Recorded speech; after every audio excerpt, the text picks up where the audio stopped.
Hello and welcome back, everybody. You're listening to the Introverted Nerd Watches. I am your host, Reese, and it's Tuesday. So today I watched season 4, episode 3 of Fear the Walking Dead, Good Out Here. And Nick was not good out here. Um, this episode was wild. Before we get into it, let me tell you that you should subscribe to the podcast. It's available in Apple Podcast, Stitcher, Google Play, TuneIn, and wherever you get your podcast. So make sure you subscribe, rate and review, leave a 5-star review because that will really help me get exposure, and I'll read all the 5-star reviews on the podcast. You should follow me on social media. Follow me personally on Twitter at the Ms. Introvert. Follow the podcast on Twitter at Nerdtrovert Pod. And yes, that is a different Twitter handle than last week because I keep trying to find the right Twitter handle. I don't know. I like Nerdtrovert Pod right now. It could be different next week, so stay tuned. Follow me on Instagram at the Introverted Nerd and like the Facebook page at facebook.com/the Introverted Nerd. And you can send me feedback about all of the crazy things happening on Fear the Walking Dead. Send it to the Introverted Nerd at gmail.com. So there was a shocking end to this episode. Nick is dead. Nick Clark, the person that we started the show with, is dead. You guys, really? Oh my goodness. I couldn't believe it. It was just so it was shocking. I was so ready for the Nick and Morgan, bonding fest, and we got some of that in this episode, but I was so ready for Morgan to be annoyed, really. I was ready to be annoyed with Nick, with Morgan teaching Nick his all life is precious bullshit that he learned from the cheesemaker. I was really like, I was going to go off at the end of this episode.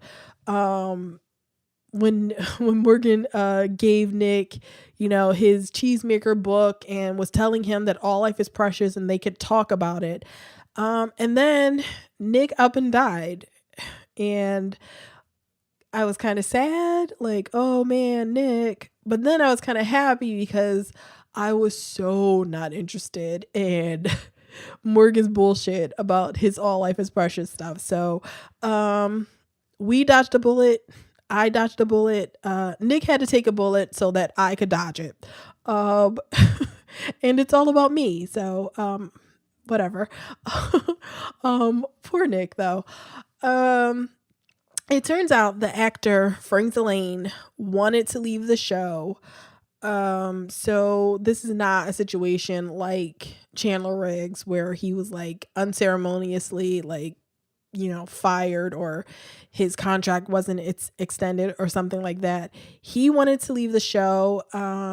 He wants to do other things and he misses home. He's from England, so he didn't want to be doing the show anymore. So I guess there's nothing the show could have done except maybe recast. But Nick is, he deserved to go out. Like, he deserved to be killed. You can't recast somebody like who is as visible as Nick is in this show. Like, one of the posters for one of the seasons, what's it, season 2 or 3 or something like that, is Nick. Nick is like the prominent person in that poster, so you can't just replace the character. So R.I.P. Nick. And let's just get into this because there's a lot of stuff going on. Madison still not in present time, and I feel like they're baiting us. They want us to think that Madison is dead.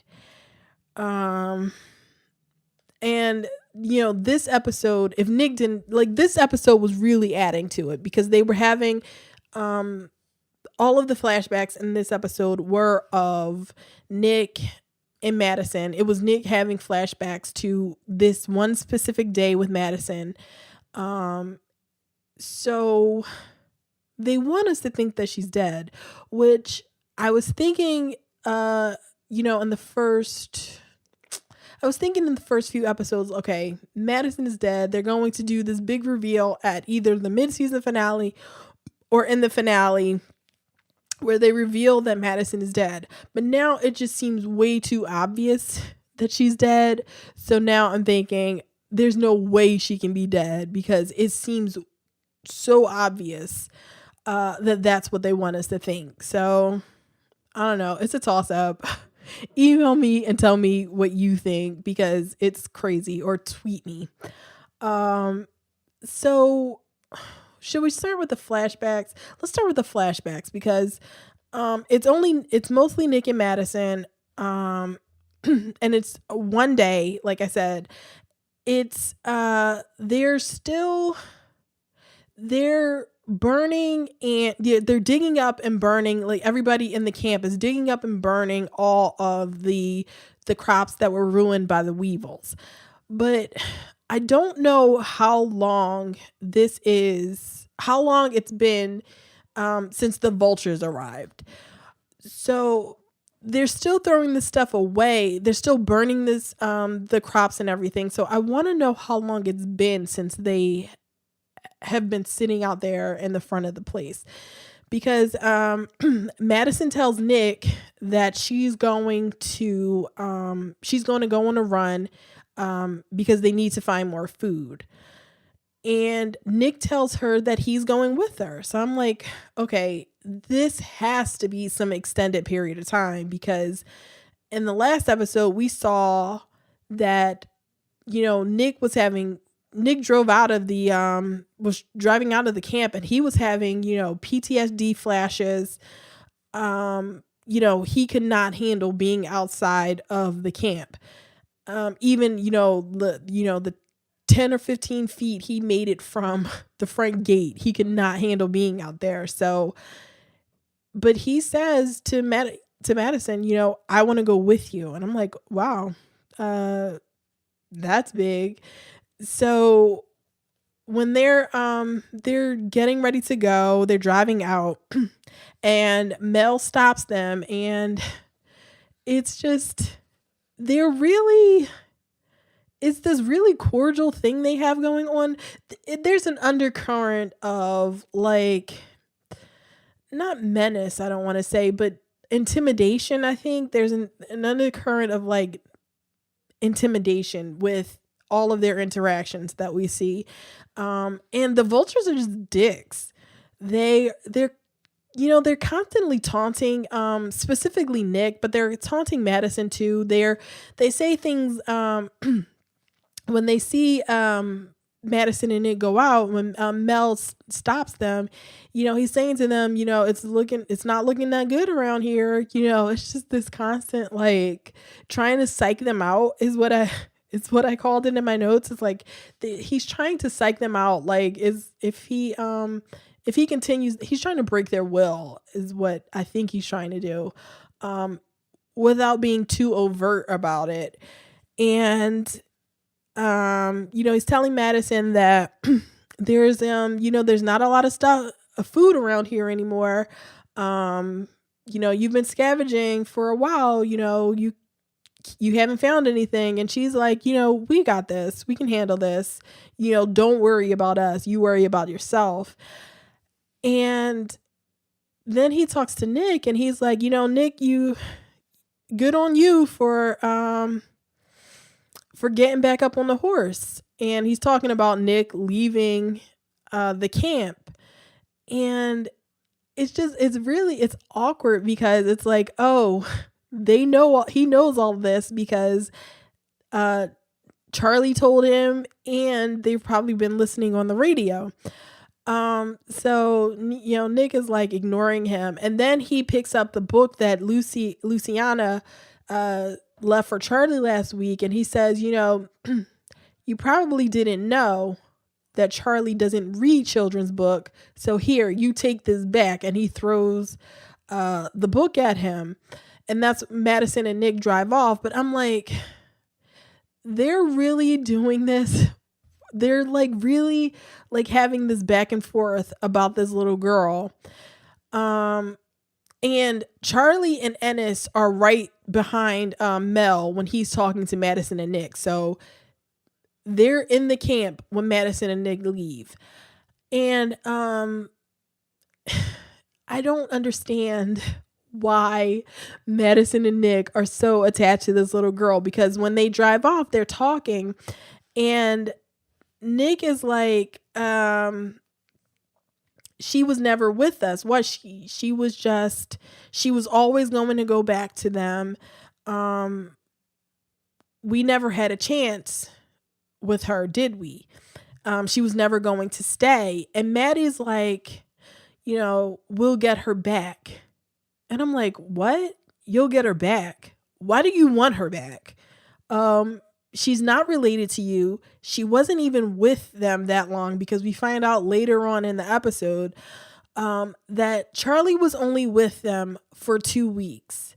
So that's what makes their attachment to her even more bizarre, because it's like, when she was with you, she wasn't giving you a whole lot of information. She spent all that time basically asking them questions and spying on them. And they didn't know that at the time, but it's not like, I can't imagine that they formed the kind of bond that you'd think they have based on how Madison and Nick are reacting to this little girl. So I don't know.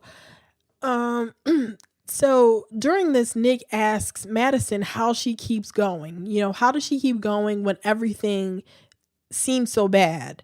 And she tells him, and this shocked me, that she's trying to look for the positives. No matter what it is, when you see a billboard that's kind of funny, or, you see flowers, anything that is kind of positive, just looking for the positive in everything. And it's like, whoa, hold on a minute. Who is this person that's calling herself Madison Clark? Because I don't recognize her. This is not the woman who I watch for a season and a half make every bad situation worse. This is not her. Madison, where did Madison get this rosier outlook? I don't know. She's so different. What happened between the dam collapse and getting to the baseball stadium that completely changed her outlook and kind of changed her personality in my mind? She just seems so different. This is not the Madison that I remember. It's wild, yo. It's just, I don't know who she is. And we don't see her. So where the hell is she? Is she still this way in present time? Or is this whole like positive attitude of hers going to disappear the second that her camp falls? I don't know. I need to see. I want to know where Madison is. I want this to end right now. Like, tell me where she is right now. Right now, Fear the Walking Dead writers, tell me. I won't tell anybody. Just tell me. You don't have to tell anybody else. Just tell me. So Madison and Nick are driving around for a while. Apparently they go to like 8 places, and at the ninth place they show up Ennis, who is the dude that drives the El Camino. He's Mel's brother. Ennis and Charlie are already there. And Nick like stupidly asks him, like, are you following us? And it's like Ennis is like, rightfully, we got here first. Like, how can we be following you if we got here first? Turns out they are, well, not following them. They're tracking them because Madison is talking on the radio. The guy that we saw from was it last week? I don't know. One of the other people at their camp, the old guy at their camp, is asking her if they had any luck. And she's saying, no, we haven't had any luck. We're going to keep checking. We're checking this ninth place. And when she sees Ennis, she turns off the radio, but you can still hear the guy talking because Charlie walks out of the house, and it turns out they've been listening to all of the Clark's conversations.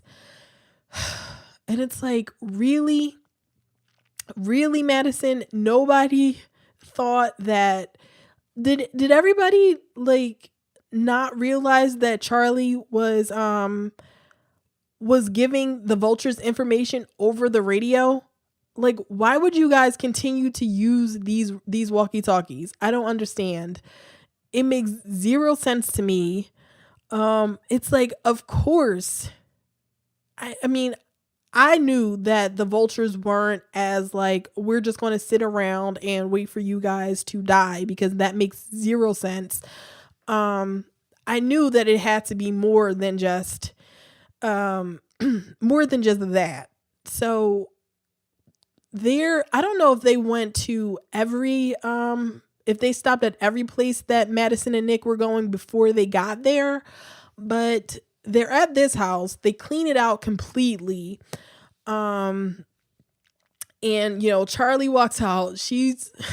It's like a really awkward moment because she's looking at Madison and Nick like, oh shit, like, I fucked you guys over. I didn't want to have to see you and talk to you anymore. I just wanted to do my thing and go back to my people.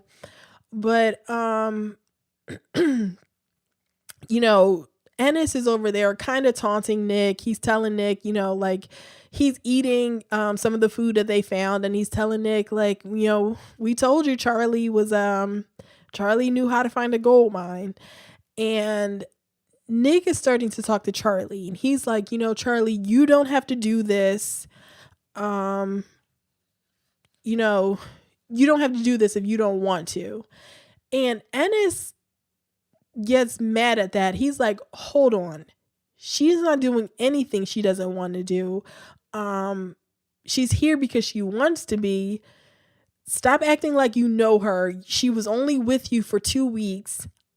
I'm the one that found her, and I'm the one that taught her how to survive. So Ennis is like Charlie's dad. And that's how I've chosen to think about it. Like, Ennis is like her father. He's the father figure. He's the one that we see her with most of the time. Even when she was, in the background, it was her and Ennis together, talking to each other. So, excuse me. So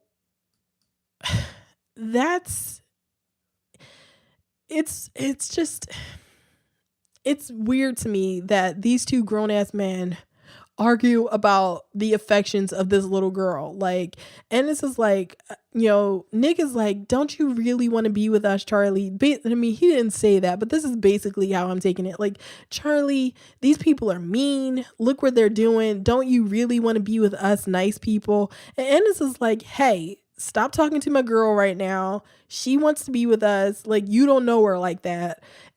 It's like, stop it, you guys. I wonder if it's a symptom of Madison and Nick's addictive personality that they sort of lashed onto this little girl.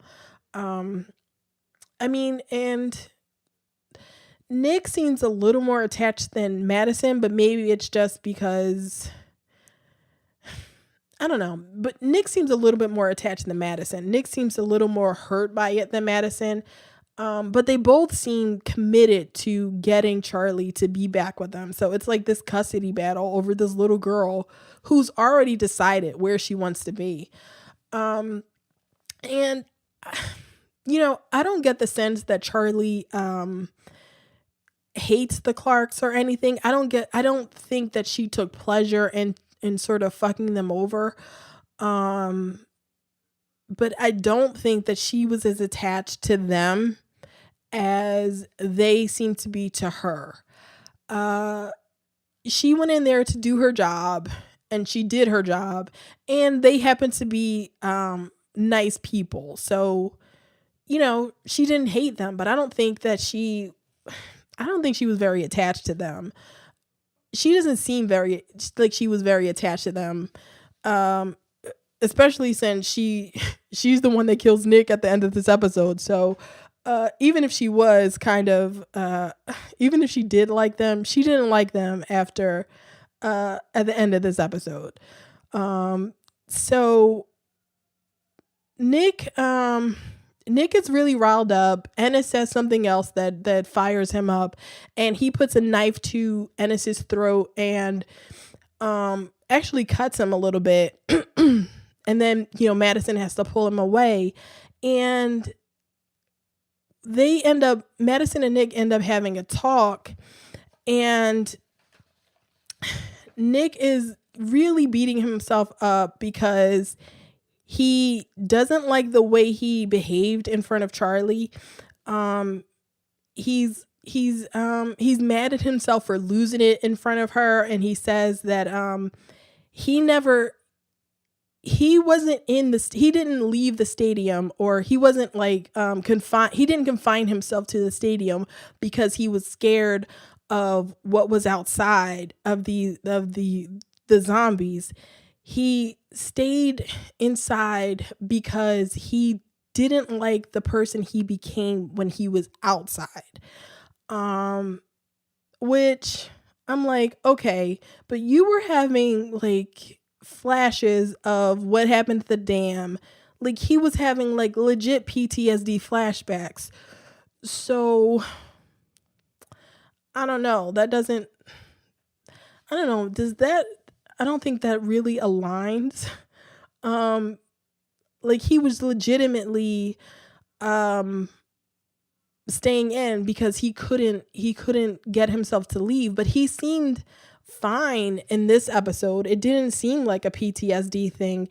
In this episode, he just sort of made the decision to leave with Madison, and it was like, well, okay.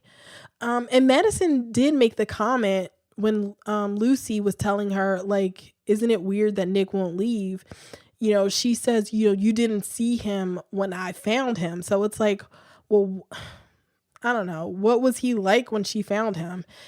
That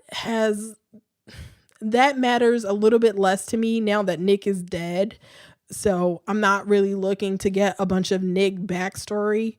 Now that, he's dead. I don't care about it now that he's dead. Um, so what else he also tells Madison that being outside made him feel more trapped than he did when he was actually confining himself to the stadium. So Nick's got problems, um, back in this time. And so Madison takes him, they continue to drive around and they find a field of bluebells. And Madison is telling him, like, this is one of the positives that I found. Like, this is a positive. This is one of the things that I found, that we found together. And Nick lays down in the field of bluebells, and that's actually the last shot of the episode, is Nick laying in these field of bluebells. And so that is all of the flashbacks. That is all of Madison that we got in this episode. It's just this day with Nick. And these were all Nick's flashbacks throughout the episode. So, they're all like, little sort of thrown in throughout the episode when Nick gets another concussion at the beginning of the episode, and that's when we get the first flashback, and so on and so forth. So, they at the beginning of this episode in the current timeline, they crash Al's truck. Well, not crash, but they drive off the road. They drive into a ditch. Her truck gets stuck, and Al, John, and Morgan get the upper hand over the Clarks. It's like, really, you guys? There were four of you. You're all like in good physical health. Morgan is over here with a bad leg and he won't kill anybody, and they still got the best of you. Oh, these Clarks. It's like they've been in the apocalypse just as long as Rick's group at this point, and they're still sort of amateurish. It's like, oh, you guys. Oh, you're not about that life right now. You're just, I don't know. They're just not about that life. And so they, Al is telling them like, hey, she's going on and on about how she wants to know their stories. She needs to, she wants to tape them and get their stories. But now they have to help her get her truck unstuck. Get her truck out because she refuses to leave her truck. And and they're like, well, untie us and we'll help you. And Strand goes a few times. Strand says, a deal requires an act of faith. So he says this a couple of times to her. And the act of faith this time is like, hey, you have to, if you want our help, you have to untie us. So that's what Al does. And they go off to search for a way to pull this truck out of the ditch and to get gas and all that. And so Nick stays with Morgan. And, this was the start of it. This is what I thought it was going to be. Nick and Morgan, they're very, Nick was a drug addict. Morgan was a murdering addict. This was the start of it. I was ready for the Nick and Morgan show to begin. And they actually have a nice moment. You see the moment that we've seen in all of the promos where, Morgan hits Nick with the stick and trips him with it and everything. And then they share, it's a cool little callback to a moment that Morgan had with Michonne where Nick and Morgan share a peanut butter protein bar. And it's a nice moment that a callback to Clear and to season 6 where Morgan confronts Michonne about stealing his protein bar. So that's nice. That's always a nice moment. Morgan and Michonne, their protein bar thing was funny. That Morgan was like crazy out of his mind, but he remembers this goddamn protein bar. So Morgan is like really stupidly doing his Aikido in the middle of the road, and he happens to see Ennis's El Camino, and he runs down and he tells Nick like, hey, we gotta hide. And Nick is like, what's going on? And he sees the El Camino and he sees red. He can't think of anything else. He needs to get out to get to that El Camino because he wants to kill Ennis. Now, I want to know why Nick has this level of anger. Because can it just be for the way they, did their camp? Like, we don't know exactly what happened at the camp. So, we don't know whether the vultures became more aggressive. But at first I thought it was because, they had Madison or maybe they killed Madison. But Nick never says anything. So it's like if they had Madison, it would have he wouldn't have had to fight with Morgan. He could have just said, "Hey, these are the people that have my mother. I need to I need to go to them." But no, Nick just he went crazy. He started he and Morgan started fighting, and he knocked Morgan down. He hit him in his bad leg a few times, and then he got a hammer and he starts running after a car. It's like, Nick, what do you think you're going to do? Running on foot after a car. I mean, I get that you think that you have like a superpower because you can walk amongst the zombies, but you can't, you're a human being. You cannot chase a car down the street. Stop it. But he runs off anyway. Nick was a real dick. He wouldn't even throw Morgan's stick down. Morgan is like telling Nick, like, "Hey, throw me my stick," because during their fight, they turned the horn on. They like fell on the horn, and the horn is like blaring and it's drawing zombies. And Nick wouldn't even throw him his stick. So, but I want to know why they didn't just turn the horn off. But it's like you fell on the horn, you turned it on, so just press it again and turn it off. But they didn't do that. They didn't even try to do that. So I'm guessing that maybe it was a case where it was stuck, but we don't even see them try to turn that horn off, or at least Morgan. Morgan was the one that was left there. He doesn't try to turn it off. He just ends up walking off. Nick doesn't make it very far. He stops in a field he sees a little patch of bluebells, and he picks one of the bluebells, and he gets sort of swarmed by zombies, and Morgan ends up saving him. So it's like these Clarks are just as inept as ever. Like, just can't stop getting themselves in trouble. Especially Nick, specifically Nick, can't stop getting himself in trouble. So, what happens next? Nick and Morgan start talking, and Nick had already, when Morgan was doing his Aikido in the road, Nick was looking through their stuff. He was going through Morgan's stuff, going through his bag and everything. He went through Al's stuff, and he found the camera, and he watched Morgan and John's videos. And so when he starts talking to Morgan, he's like, so, hey, tell me about what happened. Like, why did you save me? Tell me about what happened to you. And he's just asking a lot of questions, and Morgan gets agitated, and he's like, "No, I'm not going to answer any questions. And I'm not telling you about my life." And, Nick wants to know why. They just have like this back and forth. And then we cut over to the other group, and Strand is starting to question Al. And Strand wants to know why Al wants why she wants to ask them questions, why she wants to record all of this.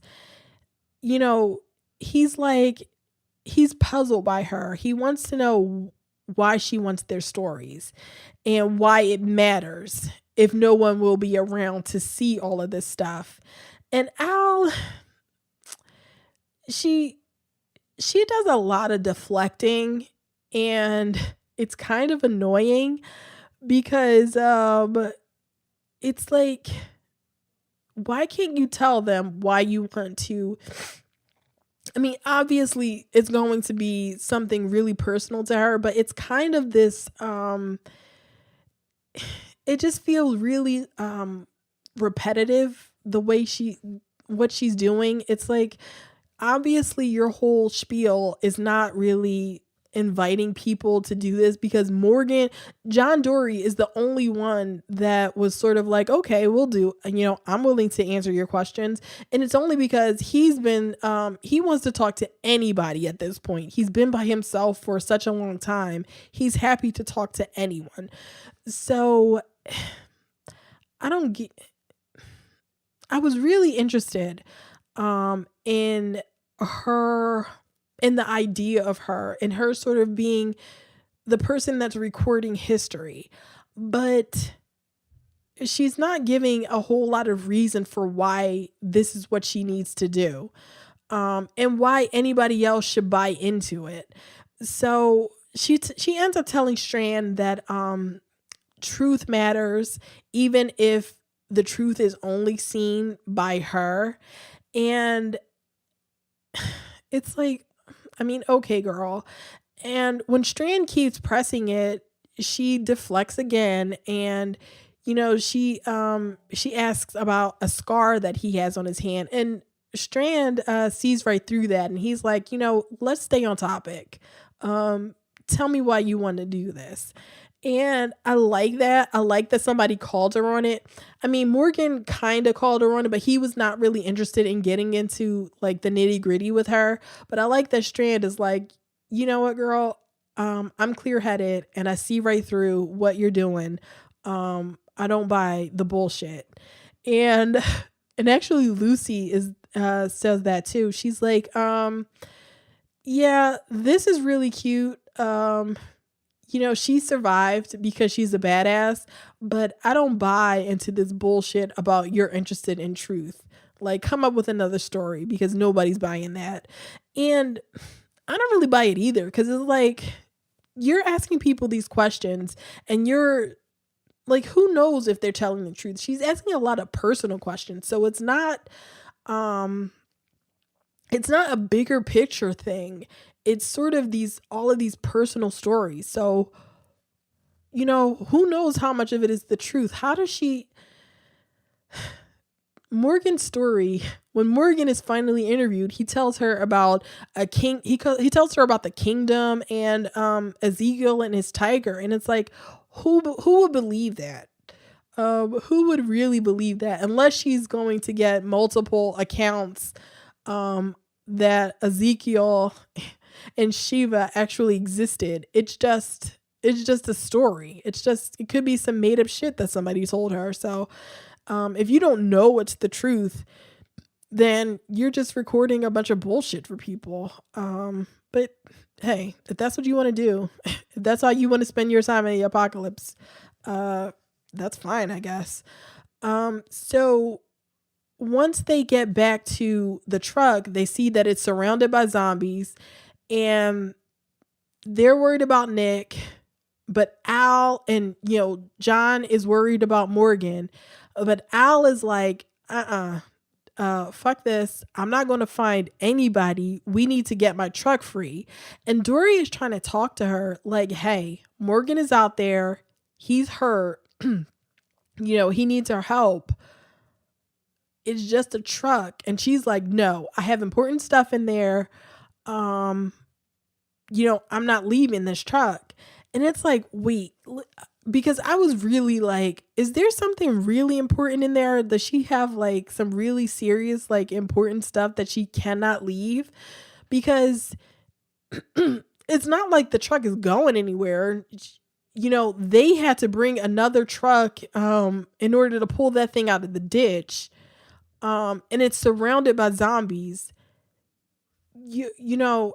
I'm guessing that your truck and all the stuff in it will still be there by the time you go and find Morgan and Nick. This was not the type of thing where it's like, I can't leave my stuff, like I can't leave my car here unattended. Somebody might steal it. It's like, nobody's taking your shit. But she won't leave. So Alicia and Strand, stay with her, decide to help her get her truck out of the ditch. And Lucy and John go to find Morgan and Nick. And I like the conversation that happens between Lucy and John because they start talking. And when the group left Nick and Morgan alone, Nick tells Alicia to make sure Lucy comes back. And John notices that and he talks to Lucy and he's telling her, he asks her about it and she just looks at him at first and he explains to her, he's like, it's been a long time since I've spoken to anybody. So I'm going to talk to you so that I don't start talking to myself. And I'm like, oh my God, I love this guy. I love him so much. He's my freaking favorite. Like he needs to, I was, I love his honesty about, hey, I need to talk to you so that I don't start talking to myself. That's just like that's some real shit that I can completely I just like his whole attitude. Uh and he continues to talk to her. He's like, so why would he be scared that you wouldn't come back? And she explains to him that she left him before and she didn't return. And he asks her, when you didn't return, was it because you didn't love him anymore? And she says, I didn't return, but I always loved him. And it's kind of sweet and kind of sad that that John, he's looking for like reassurances like anywhere because um Laura left him. I guess she left him. Um I don't I don't remember whether he's always thought that she left or whether she, something happened to her. And um I don't know whether it's always been clear that she left him, but I do like this, this was just a short little conversation. It was a couple minutes between he and Lucy, but I liked it. That he's looking for a reassurance, like maybe there's a chance that Laura still loves him, or even if she left him, maybe she still loves him. So uh I like that and I appreciate it. So Al, Alicia, and Strand are all, there trying to figure out how they're going to get her car out of this ditch.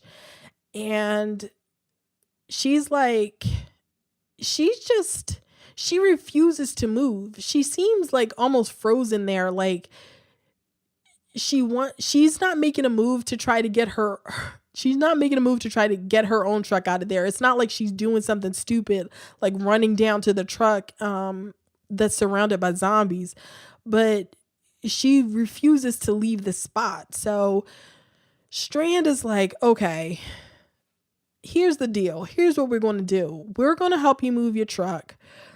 And what you're going to do for us in return is you're going to take us back to where you found the flag, and you're going to drive us to find these people, the vultures, I assume he's talking about. And while we're doing that, we will answer all your questions, on tape. And that's just how it's going to be until the end. And that's the agreement. And they get her truck out and they go to find the Nick and Morgan and all of them. So while Nick and Morgan eventually find Ennis in the El Camino, and he's in like this place with a bunch of it's not storage units. They look like, I mean, it's like maybe it's a small farm and it's just like storage on a farm, but there's like silos and everything. I don't know exactly what it is, but it's a lot of storage. I guess this is where the vultures are storing all of the shit they take from people. But Ennis is there. He seems like he's alone. And I don't know whether he was unpacking all of the stuff that he had or whether he was getting stuff to put into his truck.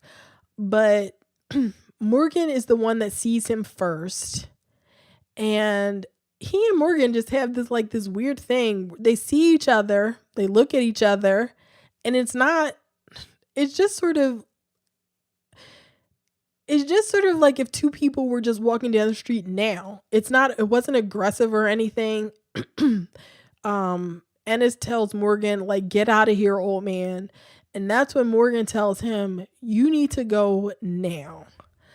get out of here, because he knows that Nick is on his way. And he has already told Nick that he doesn't kill because he believes all life is precious, blah, blah, blah. And um he's like, get out of here, get in your car and get out of here. And that's when Nick shows up. And it's so funny because Nick walks up and Ennis turns around and he sees Nick and he's like, oh shit, hey Nick. And he's greeted him like he's like this long lost friend. And I want to know how long it's been since the fall of the stadium, and how long it's been since the vultures have seen them, because he seemed genuinely surprised to see Nick. So how long has it been? And it's wild because he was just like, oh shit, hey Nick, like they were old friends. Like, oh man, it's so good to see you. I haven't seen you since we harassed you and watched your community fail. It's so good to see you. It's so good to catch up with you. It's just wild. So Morgan tries to hold Nick back from Ennis because Nick is just like, he's out of it now. He wants to kill him. And he tells Morgan, like, are you prepared to kill me to stop me? And of course, Morgan isn't. So Morgan is like, you know what? Whatever. Morgan walks away and Nick goes up to Ennis. Ennis is in one of these buildings, one of these storage buildings. And he gets to attacking and he attacks him with his hammer. They fight in this storage room. And eventually Nick gets the upper hand and he pushes Ennis onto this deer antler head, and Ennis gets impaled on these deer antlers. And he doesn't just fall, Nick pushes him down on the antlers to make sure he dies. So Nick murders Ennis. And I'm sure that's going to make the rest of the vultures really upset. So the thing that I want to know about the vultures is if they carry guns, because it just seems really wild and brazen for people that behave the way that they do to not have guns as protection. Because when we see Mel and Ennis and all of them in the flashback, I don't remember seeing them with any guns. Ennis doesn't have a gun on him when Nick attacks him. He does have a knife, but it's like, it just seems really crazy that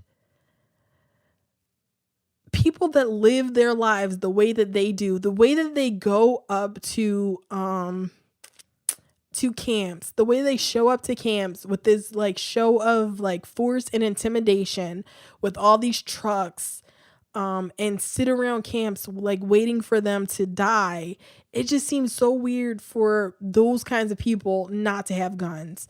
And maybe I just missed it and they do have guns, but it seems weird that Ennis would be walking around by himself and not have a gun. And maybe it's just sort of being comfortable that they think that they've sort of taken over this area, so he can just walk around, like he does, like he would if this was just regular life and he was just walking around his house. But clearly not. Nick says, you did the wrong thing. So Ennis is dead. Nick has his blood all over his hands, and Morgan decides to come back. And when he sees Nick, he's like, you know what? I'm going to tell you about the questions you were asking me earlier. I'm going to answer them. And he tells him, my wife died, my son died, and my friends died. And that's how I lost myself. But I met a person that helped me find myself. And he gives Nick the book called The Art of Peace that the cheesemaker gave him. And the cheesemaker told him all life is precious. And he's trying to explain this whole thing. He's trying to indoctrinate Nick. He's proselytizing and he's telling Nick, you can join my cult too. Just read this book and we can talk about it later. Wink, wink. And I'm like, oh, really? I cannot deal with more all life is precious Morgan. It is so annoying and it just feels so unnecessary. It's like, I get it. You don't want to kill people. That's fine. I don't feel like that can be in the apocalypse. I don't think all life is precious and I'm never going to kill anybody at all, whether they try to kill me or not. I'm not going to kill them. I don't think that can be your philosophy if you want to live with another group of people, because especially if you want to live with a group of people, it just feels so mad. It feels mad irresponsible. And sort of, it feels like a disregard for the other people that live with you. Like, Morgan was doing some crazy shit when he was in Alexandria, like saving the wolf, in Alexandria. It's refusing to kill people, the wolves, when they were attacking Alexandria. That was just like some crazy, like, I would have been okay if somebody shot Morgan in the head type of shit. I was so mad at him when he was doing that type of stuff. So, yeah, and I don't want him passing that on to other people. I want other people to call him out, to say, hey, we get it. You don't have to kill people all the time, but you have to be prepared to kill people sometimes, especially when they're attacking your group. Ugh. Let me just move on from it because I'm just going to be pissed all over again. So, the other group shows up. They find Morgan and Nick. Nick is over off on the side reading the book that Morgan gave him. And when he sits down on a step and he takes out the bluebell that he took earlier from the bluebell patch, and he's looking at it and he starts thinking about Madison again. And then all of a sudden he gets shot.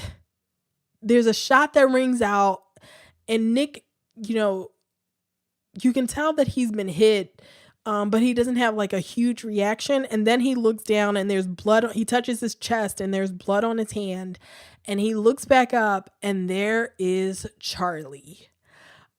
Charlie's standing there holding the gun, and that's Charlie is actually Nick's final word. And he falls on the ground and Charlie looks shocked. So I'm guessing that this was her first kill. This was the first time she killed a human being. She looks shocked. She's like frozen for a moment, and then she starts running away when Alicia and Lucy show up. Alicia tries to chase after her, but I'm not sure. She sees a person running away, but I'm not sure whether she recognizes that person as Charlie. So, but Nick dies in that moment. It's really like gross. He starts, blood starts coming out of his mouth, and he basically drowns on his own blood. In that moment, that seems like a horrible way to die, to be coughing up blood like that and to not be able to, like, to drown on your blood. It looked gross. But and Alicia was really good at this moment. Like, it was Alicia, Strand, and Lucy that were trying to like stop the blood flow, trying to save him. And I mean, obviously nothing works. But Alicia was the most, and I guess that makes sense since she was his sister. But Alicia sold that moment. of, her grief was really like palpable in that moment. So, um, my voice is like getting crazy. It's going bad. We gotta end this in a second. But so she was really good. Nick is dead, and um Morgan, Al, and John are, they're standing right there. They're looking at this, and it's like, ooh, like, what do you do? Like, Morgan is like kind of hurt. You can see on his face, he doesn't know Nick that well. So we're not going to get a crazy lose himself kind of Morgan. But you can tell that he's sad that this is how it turned out for Nick, because he told Nick earlier in the episode, this is not going to turn out the way that you think it is. And it didn't, because I don't think Nick thought that Charlie was going to murk his ass. So what is going to happen with Charlie now? If Madison is alive, what's she gonna do now that Nick is dead? Because Nick is to her what Carl was to Rick. Well, maybe that's overstating it a bit, but we knew. I mean, Madison loved her some Nick. She loved Nick more than anybody else at certain points in this show. More than her other kid, more than anybody. She loved Nick. So if she's alive, what the hell is she going to do? She's going to flip out if she's still alive. What happens to Charlie? Are we going to have a situation where Lucy or Alicia kill this little girl? Because so I was watching some YouTube videos of reactions to Nick's death, and I saw a lot of them were mad at Charlie, and I completely understand that. I personally am not mad at her because, well, I look at it from the standpoint of Nick killed her father, or her father figure. And she came back and she killed the person to avenge, her father. So, this is what you get, right? This is what Nick was trying to do. He killed Ennis to, I don't know why, but for what I'm going to assume that is for what Ennis did to his family. Maybe killing Madison, or maybe getting Madison killed, but something to, avenge his family. So, and I'm going to say that Charlie was doing the same thing. They're her family. Ennis was her father figure.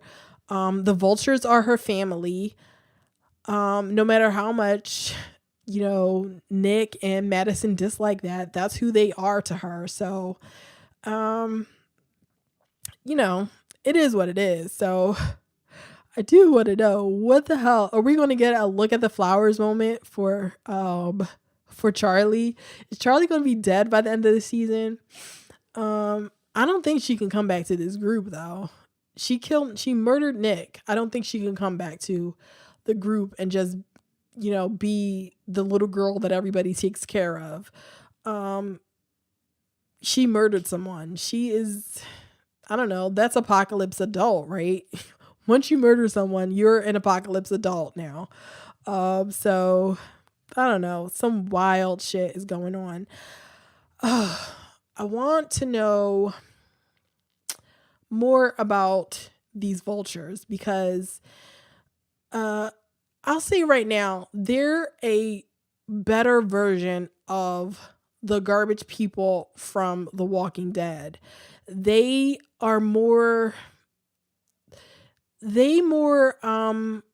emblematic of what the garbage people's philosophy was supposed to be.